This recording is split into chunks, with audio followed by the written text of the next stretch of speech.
Japan's tallest tower got hit by a real earthquake before it was even finished, and it didn't fall. On March 11, 2011, crews were still working on Tokyo Skytree when a magnitude 9.1 earthquake struck off Japan's northeast coast. The unfinished tower already stretched more than 600 meters above Tokyo. Cranes still hung near the top. Workers hadn't even finished the steel structure yet. Still, the tower came through without any structural damage. And the idea that protected from such massive earthquake are much older than anyone can think of. In fact, Japanese had used a similar idea inside wooden pagodas centuries earlier, and they still exist till this day after all the earthquakes. That same ancient approach now shapes the foundations and frames hidden across modern Japan. So how does Japan actually build earthquake-proof cities? Well, to see where that idea began, let's head to Horyuji near Nara. It's a 5-story wooden pagoda that has stood for more than 1,300 years. Then there's Toji in Kyoto. Its current pagoda dates to 1644 and rises around 55 meters. Japanese carpenters started these structures by placing heavy timber columns onto foundation stones. They cut the beams and wooden brackets so each piece locked into the next. Those joints carried the weight while leaving enough room for the wood to rotate and compress slightly. Each floor also formed its own timber level, so when the ground moved, the entire pagoda didn't have to jerk in one direction at once. A central wooden column called the shinbashira helped control that movement, but it only worked because the surrounding joints and stacked floors could flex with it. Centuries later, Japan began rebuilding that same idea with modern materials. And that shift accelerated whenever an earthquake exposed another weak point. Today, engineers use 3 main approaches. Taishin gives the structure enough strength to survive the shaking. Menshin allows the ground to move beneath it. Seishin uses dampers to absorb movement inside the building. The design depends on the structure and the ground underneath it.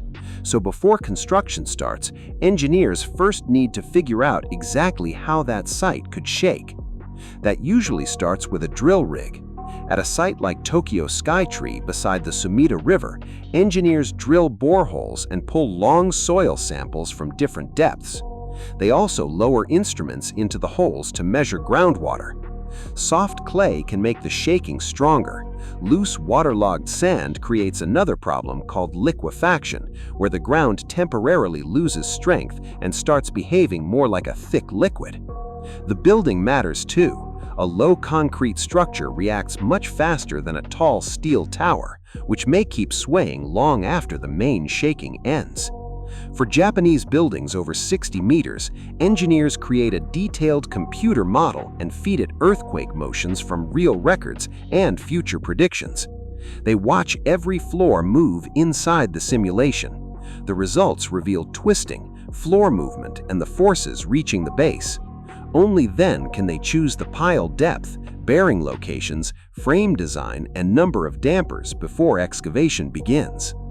With those decisions locked in, excavation begins. After the piles reach the required depth, workers build concrete pedestals across the bottom of the basement. Steel reinforcement runs through them, and crews pour a thick lower foundation around everything. Next, a crane lowers large circular bearings onto steel base plates bolted to those pedestals. Each bearing contains alternating layers of rubber and steel. The steel carries the building's enormous weight without letting the bearings squash flat. The rubber can stretch sideways when the ground moves. Some bearings contain a lead core that helps slow the motion. Other foundations use separate dampers or sliding devices nearby. Crews then pour an upper concrete slab directly above the bearings. From that point onward, they construct the building on this movable platform. They also leave a clear gap around its edges. Flexible pipes carry water across that gap, while special covers protect entrances and walkways.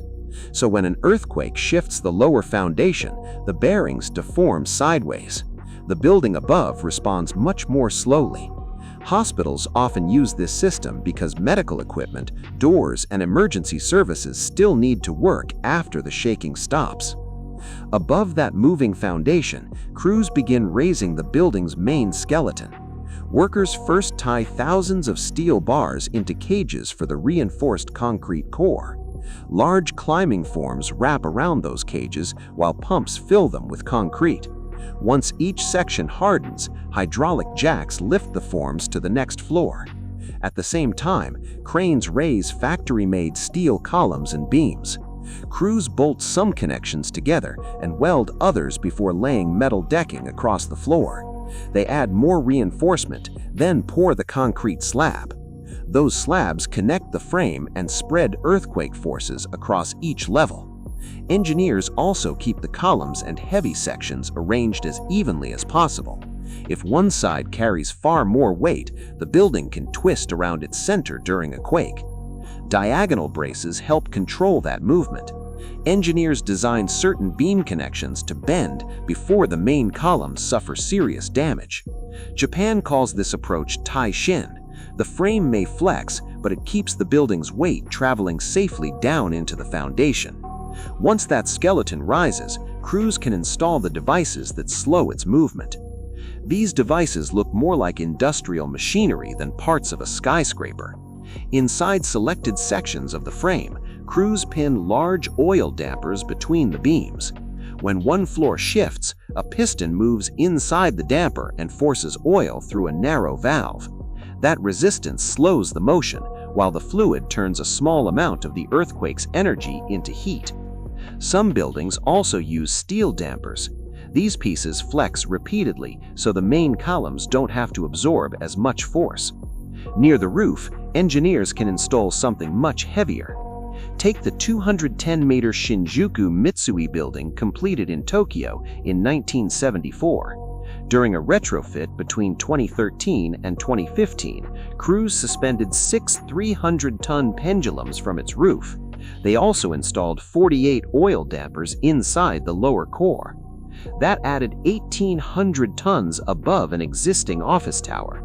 So engineers built new rooftop columns beside the original ones and used heavy beams to carry the load directly into the frame.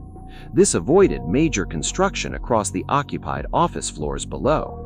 Japan calls this approach seishin, and Tokyo Skytree takes the same idea of moving power to a completely different scale.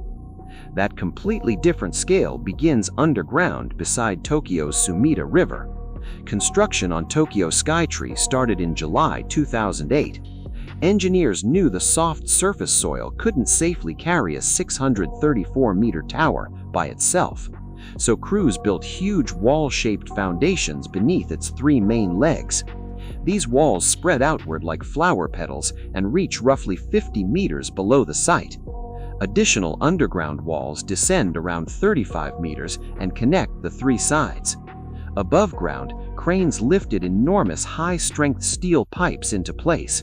Crews joined them into a triangular lattice at the base. That triangle slowly becomes more circular as the tower rises, helping it handle forces coming from different directions. Inside the steel structure, workers raised a reinforced concrete shinbashira to a height of 375 meters. Below 125 meters, this column connects firmly to the tower.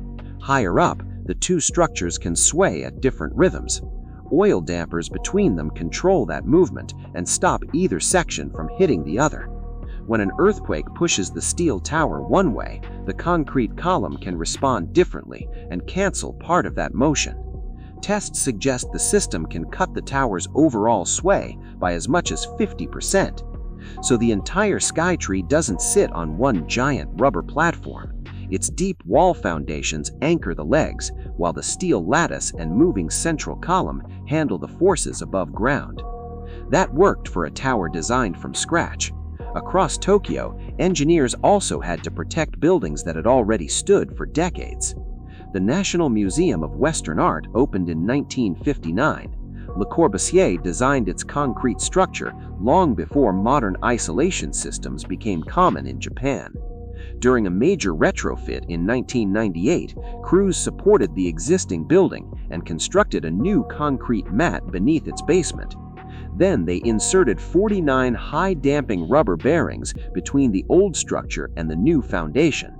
Each bearing now carries between roughly 140 and 300 tons.